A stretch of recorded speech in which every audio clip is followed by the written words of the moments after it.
The camera, not the. Here we go. Hello, all. Welcome to LTC Heroes. My name is Peter Lewis. I'm the host, and today I'm with Deke Cateau. Cateau. Yeah. And we'll get into his origins and his personal story. But what's really, really exciting about meeting with Deke is how we ended up running into each other. He was recommended to me through the National Association of Advancing Excellence in Long-Term Care. Thank you. Yeah. And then Georgia Healthcare Association said I should speak to him. And then I started getting pings from other people saying, Peter, you got to read this amazing book called Brushfire. Yes, sir. So I'm excited to get into it. But before we get into your work and before we get into your book, Deke, please tell me what brought you to Georgia Healthcare Association Winter Convention. Thank you for hosting that. But what brought you here today? Again, thank you, Peter, for having me. I proudly serve as a member of the Georgia Healthcare Association board and have been a nursing home administrator in the state of Georgia for a very long time. So this is one of those conferences, especially as we sort of had a slight recede in the Omicron cases. It's one of these things I come to be energized, and it's been a fantastic couple of days so far. Now, you're the CEO at Rhodes. What are your challenges right now? We're almost into March of 2022. Yeah. What are you looking at in the next quarter? What are you excited about? Yeah, so CEO of AG Rhodes, which is one of the oldest long-term care organizations, nursing homes in the state of Georgia. Been a very, very difficult year. I think the staffing struggles that not just us, but the entire industry is going through is probably foremost at mine. We also have occupancy issues that are plaguing the industry at this time. But I just think we've done a great job at resilience, and especially after a few days like I've had this week, I'm actually hopeful that both of these issues we will defeat and come out on the better side of this thing. That's a perfect segue into your book, Brushfire. And I'll ask you about the origin story of it. But towards what was surprising to me with the conclusion of your book, it ends on a high note. Yeah. You're optimistic. I'm guessing you're an optimistic person, but it came out also academically, intellectually optimistic. Can you tell me why? There's not a lot of people that are still have the glass half full as you do. Yeah, I mean, absolutely. I think the doom and gloom approach to nursing home care has no place. I've heard theorists, say or act as nursing homes are going to disappear in the next 10 years. Demographically, this is impossible. They're not going to disappear. But I think, I quote Winston Churchill, which several people have, that never waste a good crisis. And I think this crisis, COVID, just like many others that we faced, the banking crisis that we had, the after 9/11, the build back period, even going back to the world wars that we've had, how we were able to build back after. So I think we need to use this crisis as an opportunity to realize how and where we may have gone wrong as an industry, and quite honestly to fix it. And I think the opportunity is right for it now. That makes me want to ask you about when you started the book. Were you as optimistic when you finished it? So let's talk about when you started the book and how long it took, and was there a change as things started to get more positive? Yeah, definitely. I mean, several changes. I would say it was back and forth. I started the book. I was an insomniac for well over 6 months. Like so many working in this industry, it was just a really, really difficult time for us. And the book, for me, was therapeutic. One, I couldn't sleep, and two, I thought, what an opportunity to document what this time and place, which hopefully the industry will never see again. But what an opportunity to document this time and place. It was extremely difficult starting it because it was a difficult time for us as an industry, but there were highs and lows. The availability of testing, for example, became a high that so now we can find out who has this thing. Vaccines became another high when we saw cases drastically improve at our homes. And then there were the low periods when we had all too many deaths as an organization. Around that time we had about 25 deaths as an organization, and that was tough. It was tough to bear. It was tough knowing that families looked to us to take care of their loved one, and in spite of everything we did, they passed. And even in that period, we lost an employee at AT Roads, which was another very gut-wrenching feeling that, hey, this thing is personal. Not just the elderly, but those who care for them are at as much risk as any. I'm interested in the process that you went through for this book, and I'll preface it by saying I'm surprised by the small amount of publications of books around long-term care during COVID, based on how disproportionately affected we were. Yeah. There are not a lot of books that Yeah. have been written, and your book is really, really well done. I'm wondering, when did you first start thinking about it? Can you remember someone said, hey, you got to write a book? Did you start journaling? Did you start recording conversations with a friend and you said, I'm going to put this down? So my then communications director, my chief communications officer, and I, we actually had played around with the idea during COVID of writing a book about transparency. True trust, transparency would and still is a huge motto of the organization during that time. But it just seemed, okay, we'll probably have to get to this after COVID. It was just, too much to think about then. And I just, reference again that period that I went through, that I just started journaling, piece at a time, like a little bit. This happened. Pen and paper, pen and paper, okay. pen and paper. And I vividly remember actually had breakfast one weekend with a colleague, a board member, and he introduced me to a friend of his at breakfast who had just written a book. And he said to me, his name is Christoph, and he said, everyone has a book in them. And that's when it started to just resonate. Okay. You quoted him a number of times in the book, yeah, right? Absolutely. So I kind of knew I had something in me. And from then it was just, to take the time to do this in a meaningful way, right? I didn't just want to have something that was an aberration or a pamphlet or booklet. I wanted something definite, something real, something substantial that we could look to as an industry. Was it your first book? First book. I'd like to know how your team took it, even more specifically, some of your frontline workers. Yeah. The book is filled with inspirational, emotional pictures, your wall of fame, the way that you highlight your leaders. Some of them must have felt like this was, like a very proud moment for them to show to their kids or even their grandmother. Tell me some of the reactions from your staff when they saw their faces in there. Yeah, absolutely. The book was also one of my ways of showing my team my solidarity for them and with them. As a leader, although on the, trying to help, I was not on the front lines with them. And I felt very limited in what I could do, particularly my administrators. I was a nursing home administrator. And I felt for them. So the book was an opportunity for me to deliberately mention them, deliberately chronicle the things that they have been through. And it was great for me to see them. I kept it a secret for a long time.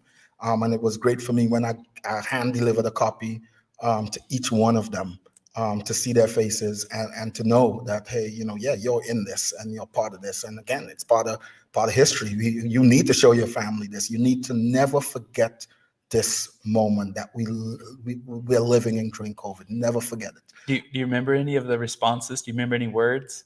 So Greg Heath, who is there's a picture of him in the book. He actually today was awarded the Nursing Home Administrator of the Year. Yeah.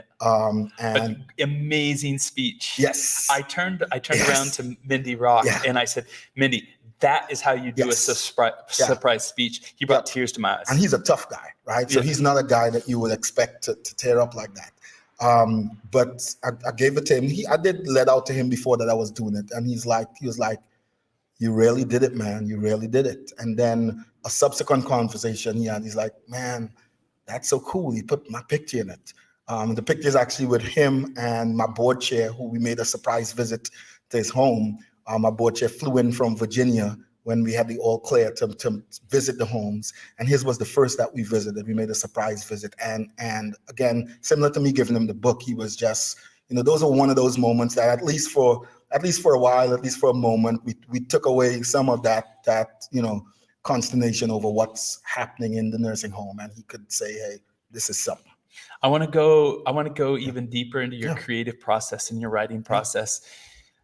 What part of the book did you start with? Do you remember which chapter? It's about 20 chapters. Yeah. Very readable. About 10 to 20 pages per chapter. Which chapter did you start? I started with the first one. So the story I start with is me waking up in a hotel room in Charlotte, North Carolina. Completely true story.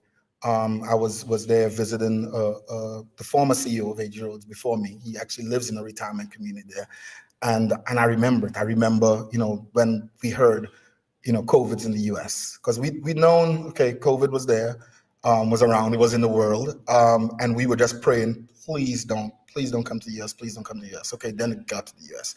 Then it was like, please don't come to a nursing home, please don't come to a nursing home. I came to a nursing home. Then it was like, please don't come to a nursing home in Georgia. And it was in the nursing home in Georgia. So I vividly remember, that whole experience, that whole feeling. What's not in the book is immediately on my return, I spoke at a financial conference, Southeast Financial Conference in Georgia, and I was part of a panel. And I stated on that panel that COVID is going to be blamed on nursing homes. I said, we're going to become the villains in this whole thing. And I remember one of the panelists totally disagreed with me and says, I'm basically blowing that out of proportion. That's not going to happen. And I lived to see it, it happen. So that start really was the start of it.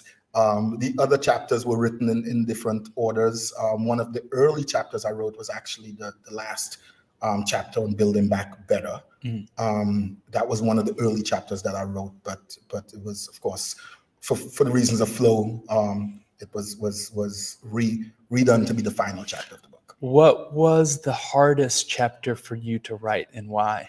I mean, I'm gonna think out loud, and they'll give you time to think on it. Yeah. I'm wondering if it was emotional chapter, if it was gathering the research together. I'm wondering if it was, interviewing people stories you want to include. What was the hardest one for you to get out? There's a personal chapter in it when I talk about me, the double pandemic, when I talk about my journeys as a Black man. I'm a personal person in many ways. So I reveal some personal things in that family-wise. That was a tough chapter from the personal aspect of it. Did you have to get permission from anyone in the family? Not really. I told my wife, hey, your name's going to be in it. At that point, I wonder if she really believed I was going to finish this book. She was probably like, yeah, okay, sure. Sure. She's like, yeah, write my name as much as you want. You're not going to finish. Absolutely. But I spoke about, in that chapter, about some lessons that she has taught me about judging individuals. She's from New York. I am not. I'm from Trinidad and Tobago. And I revealed some lessons that she taught me related to race, which really I think has kind of fashioned who I am now as a leader and as an individual. Would you share that? Because I heard you speaking with the CEO of Experience Care about 2 days ago, specifically about that. And that was nuanced for me. When you said it, it was like, oh yeah, that makes true. That makes sense, and it resonates and makes sense, but I hadn't thought of it. Yeah. So, like most people, we judge, we make judgments. We're not doing it out of any deliberate or any nefarious nature. And even me, I've made judgments about Black people living in America, the Black experience, and my views on the Black experience.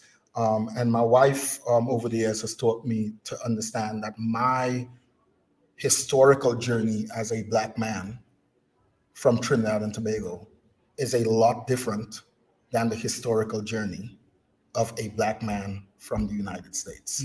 And because of that, I need to be, whether they are right or they're wrong, I need to think and be careful making judgments. Specifically speaking, my historical experience was that every head of government that I've ever known from Trinidad was Black or East Indian, was majority there, but minority here. And she reminded me that until Barack Obama was elected, really no Black American had seen that level of power and authority in someone that looked like them. And that's real telling. And it actually not only helped me in, like I said, as a professional, but it helped me as a father of 3 children who are Black Americans. And it kind of helped me to understand, some of what sometimes I perceive in them as being a lack of confidence, or not excelling, or not putting their best foot forward, and kind of trying to understand it from their perspective. Deke, I have 2 questions, and because I'm getting old, I'm going to put them both out there because I'm going to forget them if I don't. So, and then you can field them any way you like. The first one is, did you have any unique reactions to your book that stand out? And I'm gonna and that mine was, I love the quotes that you put in it. Yeah. Then the second question is there anything you learned about our industry in doing the research for the book? Take either one. Yeah. So the first one was actually, and I won't name it, was a publisher who actually had approached me, kind of like how we met serendipitously, had approached me about writing a book. And I said, well, I'm actually pretty close to finishing one. And kind of scooped it by them, sent them, which was close to a completed product. But, and understandably so, they didn't like the organization of the book, and they said, hey, this is what we would recommend. And they sent me an example of a book written by a nursing home administrator. And can you do it something like this? That was not the book I wanted to write. No wonder you remember that reaction. Oh yeah. So I was like, immediately, I mean, I probably read 2 chapters of that book, and I'm like, this is not my story. And whether or not this book sold a copy or 1,000 copies, it would have to be my story.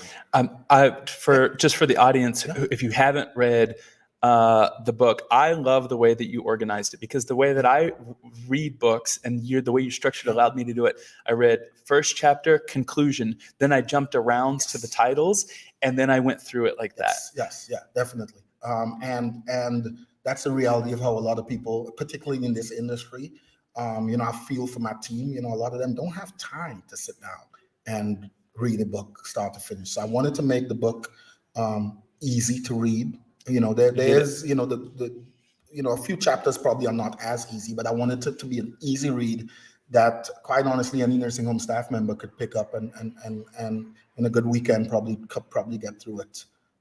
So that was my thought process in the organization. And now I'm gonna go to the second question. I'm glad I said it out loud, because I would have forgotten. Did you learn anything? You put a lot of data in there. You put a lot of historical information that I learned. Yeah. Did you learn anything? Yeah, I learned a lot. One, about the household model and this idea of private rooms. We had a conversation even before this podcast, and I was amazed to see how unscathed, or how less scathed organizations that had a majority private room accommodations, or all private room accommodations, were with COVID. It was to me before anecdotal, but when I saw those literal, the data, the studies behind it, the greenhouse model and others, that was amazing. And the other thing that I should have known but learned was the effects of COVID on individuals living with dementia, on minority groups. I cite a lot of data that was done during COVID on how much more those, I would just say, societal issues and inequities had bear on individuals, again, of dementia and minority groups as well.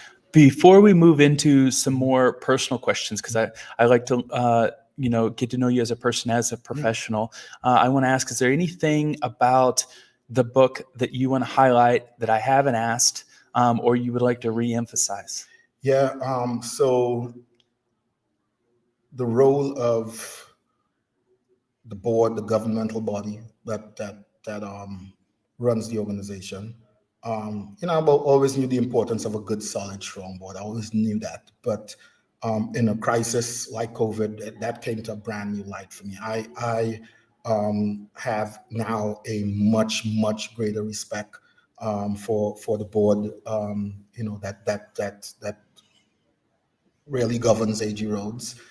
Their response was so supportive of me as a CEO of the organization, and of the organization. That I never once had a concern or a fear or worry that we would not be financially in a good, sound situation. I mean, they made personal gestures to let the organization know, hey, we're gonna get through this. We're gonna stick through this.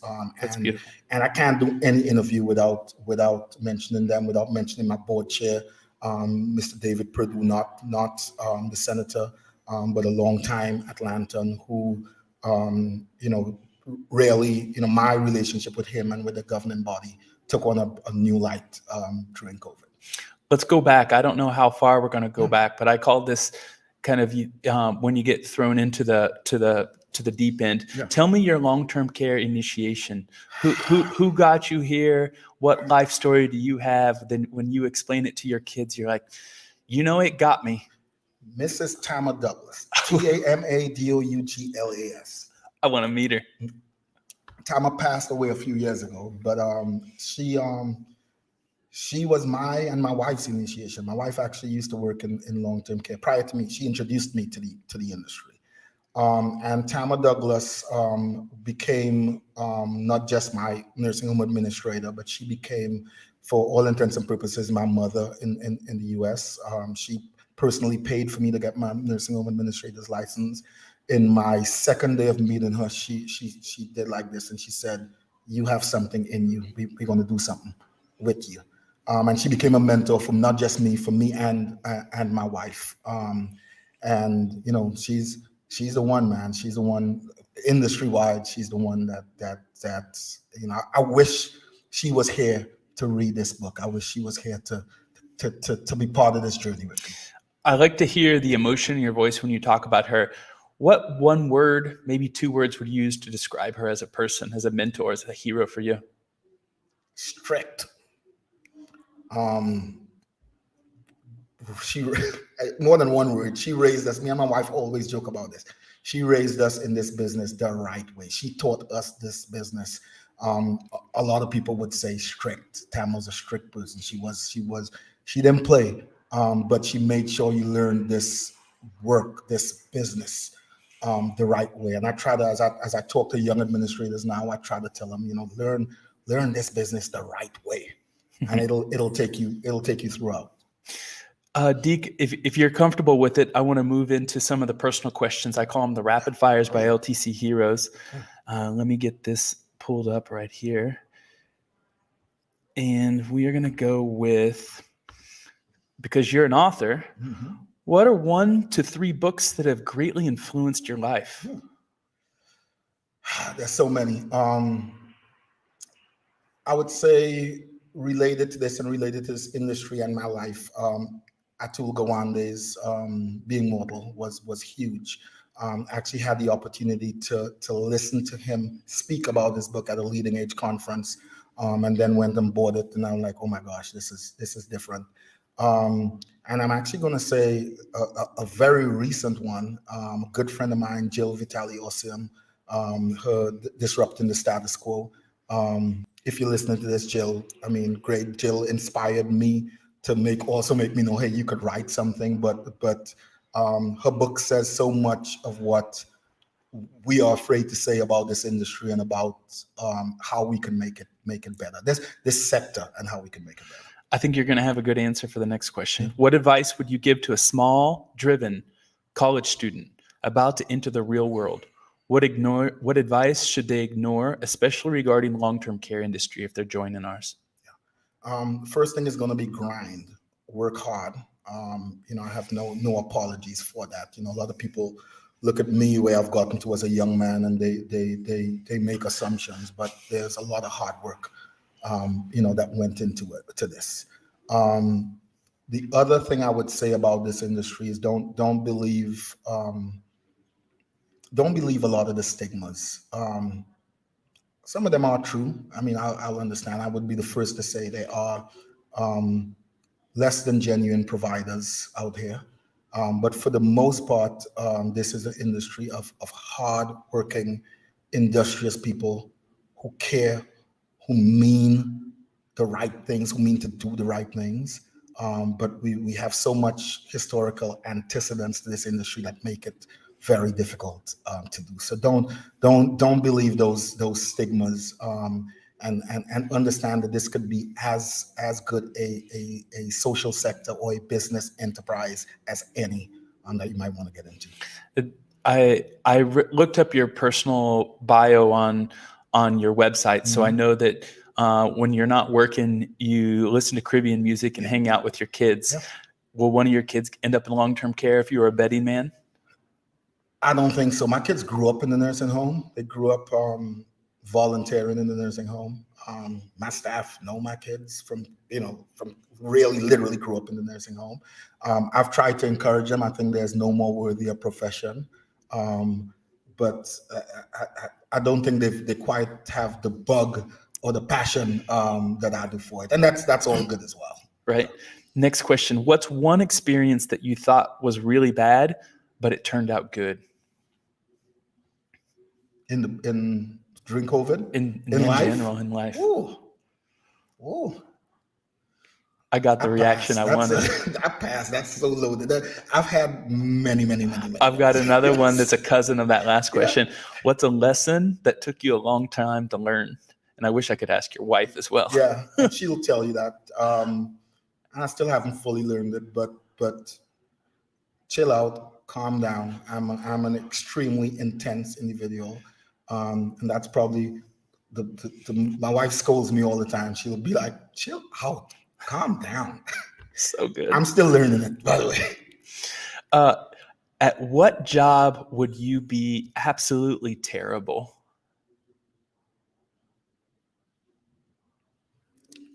NFL quarterback. After the first hit, that'll be for what in your life do you feel most grateful? Oh man, my family, my wife and kids who we've spoken about, my siblings, and just the God has given me a great life and a great family and great friends around me, and that in itself is enough for me to be grateful. And I'll start to wrap it up with this one, and then I'll ask where we can follow you online. Given the choice of anyone in the world, Deke, whom would you want as a dinner guest? Ooh.